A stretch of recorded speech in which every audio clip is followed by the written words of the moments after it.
जय हिंद और जय श्री राम। वीडियो को लाइक करिए, शेयर करिए, कमेंट करिए, चैनल को सब्सक्राइब करिए, नोटिफिकेशन बेल को दबाइए। आरंभ करते हैं वीडियो को दोस्तों।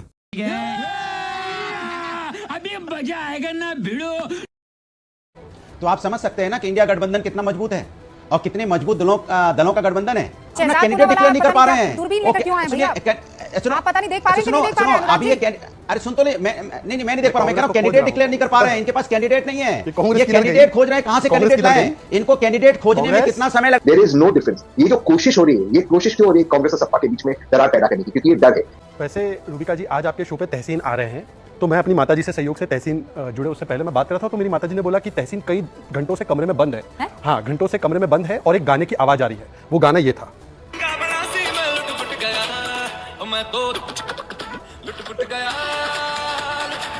तो ये आवाज आ रही थी, पर इसका वर्डिंग डिफरेंट था। तहसीन गा रहा था, मैं लुटिया पुटिया जाऊंगा, वोट बैंक के गोते खाऊंगा, ओ मन्नू के बदले ओ अखिलेश, उन पिंड ना वापस जाऊंगा, मैं लुट गया। आज कांग्रेस जो है, वैसे कल मैंने अमीश जी के शो पे बोला था कि कांग्रेस कच्चा नींबू बन गई, पर आज कांग्रेस कच्चा नींबू नहीं। अमीश जी, मैं वापस ले रहा हूं नींबू। कांग्रेस कंकाल बन चुकी है। कांग्रेस का मीट मांस खा लिया गया है, कांग्रेस का वोट बैंक का खून पी लिया गया है और कांग्रेस केवल एक कंकाल की तरह बच चुकी है। अब वो देखो, पहले वोटर गया, फिर नेता गए, फिर सिंबल गया, एक दिन तहसीन भी चले जाएंगे। कांग्रेस के पास कुछ नहीं, केवल रॉबर्ट वाड्रा बचा। तो कांग्रेस तहसीन पुणे वाला, अब मैं बताता हूं, गाने में एक बार बस आप 10 सेकंड में अपनी बात कर लूं, मैं अपनी बात को सब्सटेंशिएट भी कर लूं। तहसीन तो कई घंटों तक कमरे में थे, लुटपुट गया। तो देखिए ऐसा हुआ, कांग्रेस, आप 12th मैन जानते हो क्या होता है? 12th मैन, उसको टावल लाने के लिए भेजा जाता है, पानी ड्रिंक्स वगैरह सब करने के लिए भेजा जाता है। जम्मू कश्मीर में कांग्रेस 12th मैन, उमर ने बोला एक सीट लेना ले लो वरना जाओ। पंजाब में कांग्रेस 12th मैन, दिल्ली में कांग्रेस 12th मैन, यूपी में 60 डिक्लेयर कर दिए सीट, फिर अब 9 डिक्लेयर कर दिए कांग्रेस 12th मैन। महाराष्ट्र में शिवसेना जो उद्धव सेना है, वो बोलती है हम बड़ी पार्टी, हम सीएम लड़ेंगे।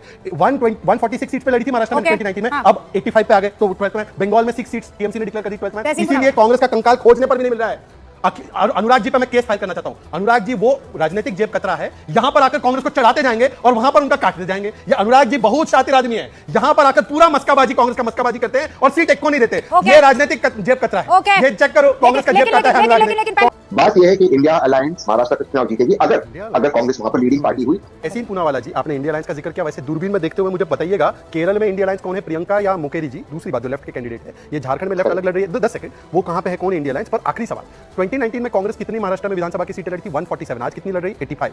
इसीलिए मैं कह रहा हूं दूरबीन से भी नहीं दिख रही है। और आप सच सच बताओ, कौन सा गाना सुन रहे थे? लुटपुट गया ही सुन रहे थे ना? मदर झूठ नहीं बोलती हमारी। और मेरा तो एक ही सवाल है शहजाद पुणेवाला जी से कि मुख्यमंत्री कौन होगा? मुझे बता दीजिए कि जिस मुख्यमंत्री पद के लिए आपने अपने 25 से 30 साल पुराने साथियों के साथ धोखा किया और सत्ता में चले गए, मुख्यमंत्री पद आपको मिला भी नहीं। अब मैं बोलूं, आपकी इजाजत हो तो संजय जी बोलूं, या आप टोकेंगे तो पहले ही टोक लीजिए अपने कोटे का। मुख्यमंत्री पे सीट का तो कोटा मिला नहीं, टोकरे का कोटा ले लीजिए। हमारी खबर पे देखिए, ऐसे डिबेट हो ही नहीं सकती। मुझे पता है क्या, तो बोलने नहीं देंगे मुझे। और सत्ता साझा, जितना आपको फुटेज मिल रहा है, इतनी सीटें मिल जाती तो आपकी इज्जत रह जाती। आपको जितना फुटेज मिल रहा है ना शो पे, उतनी सीटें मिल जाती है संजय जी, तो कम से कम आपकी कुछ इज्जत बच जाती। अब मैं बोलूं या आप टोकना चाहते हैं? जो ये बीच में बोलेंगे तो उद्धव सेना की और 10 सीटें कटेंगी। नहीं, ऐसे कुछ नहीं बचा। आप नहीं बोलेगा, संजय जी बिल्कुल नहीं बोलेगा। संजय जी बिल्कुल नहीं बोलेगा। क्या बात है सर, होता है कि ये बात है। अरे सर, क्या बात है, आपने कांग्रेस के गले लिपट लिए। धोखा ये होता है कि वीर सावरकर जी का अपमान करेगा तो मैं जूते चप्पल निकाल के मारूंगा, और वीर सावरकर जी का अपमान करने वाली कांग्रेस पार्टी के साथ आप गोद में जाकर उसकी बैठ गए। अब ये धोखा होता है जब आप कहते हैं हिंदुत्व का हम शेर है, पर भीगी बिल्ली बनकर हिंदुत्व को आईसीस बोकाराम बोला जाता है, तो आप जाकर उनके साथ सत्ता के लिए विचारधारा जिहाद करते हैं। ये धोखा होता है, पहली बात। दूसरी बात, हमारे गठबंधन में मुख्यमंत्री है, हमारे गठबंधन में बड़ी पार्टी बीजेपी है। आपके यहाँ पे उद्धव जी फरियाद लगा के घूम रहे थे और बोल दिया जयंत पाटिल बनेगा। अब बताओ, जयंत पाटिल बनेगा, नाना पटोले बनेंगे या उद्धव जी बनेंगे? कांग्रेस से पूछो, तहसील से पूछो। कमरे में बंद थे, बोले थे उद्धव को नहीं बनने दूंगा, उद्धव को नहीं बनने दूंगा। लेकिन कांग्रेस सबसे बड़े दल के रूप में आने वाली है महाराष्ट्र के अंदर, और सरकार कांग्रेस लेड ही होने वाली है और कांग्रेस का मुख्यमंत्री। ऑलराइट, आप ये बात तो क्लियर कट तहसीन अभी क्या बोला, हमारा वोट लेकर उद्धव सेना जीती, मुख्यमंत्री होगा तो सबसे बड़े दल का होगा। तहसीन का कोट एंड कोट, ये वही शरद पवार वाला फॉर्मूला है। तहसीन को मैं डिसएग्री नहीं करता, वो शरद पवार वाला फॉर्मूला कोट करे। अब संजय गुप्ता से बोलिए, संजय राउत हर रोज सुबह दांत घसने से पहले बोलते हैं उद्धव जी बनेंगे मुख्यमंत्री। टीथ ब्रश किया ना किया हो, माइक लगाकर बोलते हैं। अब संजय गुप्ता तहसीन को जवाब दो, वो बोल रहे बड़ी पार्टी का बनेगा। वैसे तुम दोनों का नहीं बनने वाला है, तुम दोनों ख्याल ही पूरा खाते रहो। पर संजय गुप्ता तहसीन के फॉर्मूले पे जवाब दो, संजय राउत वाला जवाब दो। हमारा ही बनेगा, हमारा तो एक धोखा कौन किसको देता है? हमारी जरूरत नहीं है तहसीन पार्टी को ज्यादा धोखा कौन? तहसीन पूनावाला जी को एक बात बता रहा हूँ और शहजाद जी को भी बता रहा हूँ कि महाराष्ट्र में मुख्यमंत्री बड़े दल का होगा, ये बात तय नहीं है। छोटे दल का है, उसी का मुख्यमंत्री रहा है पहले भी और अब भी। सबसे छोटे दल है मिस्टर सिंधे जी का, जो जिनका मुख्यमंत्री है। और दूसरी बात, तहसीन पूनावाला जी से पूछूंगा कि राहुल गांधी जी को प्रधानमंत्री बनवाना चाहते हैं, इनके लिए अहम महाराष्ट्र का मुख्यमंत्री है। ये सोच लीजिए, दोनों में से एक बात क्या अहम है आपके लिए? हमारे लिए तो महाराष्ट्र का मुख्यमंत्री है। और तहसीन पूनावाला जी बता दें कि प्रधानमंत्री अहम है आपके लिए, राहुल गांधी जी को प्रधानमंत्री बनवाना है या महाराष्ट्र मुख्यमंत्री आपका अहम मुद्दा है? क्या बात है सर, क्या बात है सर, क्या बात, ये बात है। अरे सर, क्या बात है। दोस्तों, सबसे पहले वीडियो को लाइक करिए, शेयर करिए, कमेंट करिए, चैनल को सब्सक्राइब करिए, ताकि हमारा जो परिवार है, सब्सक्राइबर परिवार, वो ज़्यादा से ज़्यादा लोग हो सकें और हमारा जो विचारधारा है उसका बिल्कुल जो एक प्रवाह है वो ज़्यादा से ज़्यादा ऊपर हो सके और हिंदुत्व का बढ़ाई हो। और नोटिफिकेशन बेल को भी दबाइए ताकि जब भी हमारा वीडियो ड्रॉप हो तो सबसे पहले आप लोग देख सकें। और इस वीडियो में शहजाद पूनावाला, तहसीन पूनावाला, अभय, अनुराग भदौरिया और भी बहुत सारे प्रवक्ता हैं दूसरे पार्टीज़ के, वो सब बात कर रहे हैं इलेक्शंस के बारे में और स्पेसिफिकली जो इंडियन इलेक्शंस हैं अभी होने वाले हैं, जो महाराष्ट्र और झारखंड और जो बाईपोल्स हैं, बाई इलेक्शन है उत्तर प्रदेश के 9 सीटों पे, उनमें से 9 के ऊपर बीजेपी ने अपने कैंडिडेट सेलेक्ट कर लिया और समाजवादी पार्टी ने भी कर दिए। तो सबसे पहले हम बात करते हैं, इसका एक आउटलाइन देते हैं। ये आउटलाइन क्या है? पहले 24 लोकसभा इलेक्शन का आउटलाइन देते हैं कि ये देखिए ये सब इलेक्शन अभी हो रहा है तो फिर बीजेपी एक समवॉट वीक विकेट में, अभी भी बोलता हूँ मैं हरियाणा के बाद भी, कि BJP is in a somewhat weak wicket, क्योंकि उनकी जो 400 पार वाली एक महत्वाकांक्षा थी, जो एक एम्बिशियस टारगेट था, उस टारगेट को नहीं रीच करना पाना और ख़ासकर उत्तर प्रदेश में जो एक उनका जो वोट बेस है उसका इरोड होना, उसका कम होना, उनकी जो वोट है वो कम हो जाना और उनका जो एक कोएलिशन था, पूरा वोट बेस का कोएलिशन, जो पूरा हिंदुत्व का कोएलिशन था, उसको छिटक जाना। बहुत सारे जो अपर कास्ट हिंदू हैं उन्होंने बीजेपी को वोट नहीं दिया, क्योंकि बहुत सारे जो दूसरे स्टेट्स में जो अपर कास्ट हैं, दूसरे कास्ट वाले लोग हैं, जैसे गुजरात में पटेल समाज के थे एक, उन्होंने राजपूतों को गाली दिया था और पूरे देश में उन लोगों राजपूतों को लगा कि ये गलत कर रहे हैं। और उत्तर प्रदेश में राजपूतों को ठाकुर बोलते हैं और ठाकुरों ने एक अम्ब्रेज लिया, लगा कि ये बीजेपी हमारा ज़्यादा ध्यान नहीं दे रहा है, तो फिर वो कास्ट में वोट करने आ गए। और जब भी कास्ट में लोग वोट करने आते हैं तो फिर बीजेपी वीक हो जाता है। और कांग्रेस ने हिंदुओं को बांटने के लिए एक झूठ भी प्रचलित किया कि अगर बीजेपी को 400 पार मिलेगा तो 400 सीट मिलेगा या 300 सीट भी मिलेगा, जो पिछली बार जैसा क्या बोलते हैं ये जो पूर्ण बहुमत मिला था वैसा भी मिलेगा, तो फिर हमारा जो कॉन्स्टिट्यूशन है उसमें से ये आरक्षण ख़त्म कर देंगे। तो फिर बहुत सारे जो नॉन जाटव दलित हैं और ओबीसी वर्ग के लोग हैं वो छिटक के, खासकर समाजवादी पार्टी और कांग्रेस की जो ये उत्तर प्रदेश की अलायंस है उसमें चले गए और कांग्रेस के लिए राजस्थान में भी वोट किया उन लोगों ने। और महाराष्ट्र में मैं बोलता हूँ ये कास्ट के ऊपर नहीं हुआ था, ये जो फार्मर डिस्ट्रेस था उसके ऊपर है। और ये जो बीजेपी की जोड़ तोड़ की जो राजनीति है एक, कि कभी एनसीपी को तोड़ना, कभी राष्ट्रवादी को तोड़ना, कभी शिवसेना का तोड़ना। और ये तो है कि बीजेपी की जनाधार जो मिला था 2019 को महाराष्ट्र के इलेक्शन में, वो जनाधार तो बीजेपी को ही मिला था, बीजेपी और शिवसेना को, उद्धव ठाकरे की शिवसेना को। पर उस जनाधार को ख़त्म किसने किया था? उद्धव ठाकरे ने और जो शरद पवार ने मिलके। तो फिर बीजेपी को गुस्सा आ गया, बीजेपी को लगा कि हम इसको ख़त्म करेंगे और ये जो एक धोखेबाजी हमसे की उस धोखेबाजी का बदला लेंगे। वो बदला लोगों ने दिया।